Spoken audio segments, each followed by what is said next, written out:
గుంటూరు పశ్చిమ నియోజకవర్గంలో ఆటో డ్రైవర్ల సేవలో భాగంగా ర్యాలీ సభ అధ్యక్షత వహించిన ఎమ్మెల్యే గళ్ళా మాధవి. గుంటూరు పశ్చిమ నియోజకవర్గం మార్కెట్ సిగ్నల్ జంక్షన్ నుండి రెవెన్యూ కళ్యాణ మండపం వరకు ఆటో డ్రైవర్ల సేవలో భాగంగా ర్యాలీ ఘనంగా నిర్వహించారు.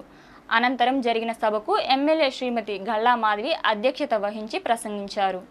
ఈ కార్యక్రమానికి కేంద్ర మంత్రివర్యులు పెమ్మసాని చంద్రశేఖర్, జిల్లా ఇన్ఛార్జ్ మంత్రి Kandula Durgesh, collector Tameem Ansariya, MLA Galla Madhavi, MLA Mohammed Naseer, వివిధ కార్పొరేషన్ చైర్మన్లు Mannava Mohan Krishna, Malle Eswar Rao, Degala Prabhakar, Vadranam Haribabu, Hasan Basha, mayor Kovelamudi Ravindra, deputy mayor Sheikh Sajila, commissioner Puli శ్రీనివాసరావులు, జనసేన జిల్లా అధ్యక్షులు గాదె వెంకటేశ్వరరావులు ముఖ్య అతిథులుగా పాల్గొన్నారు.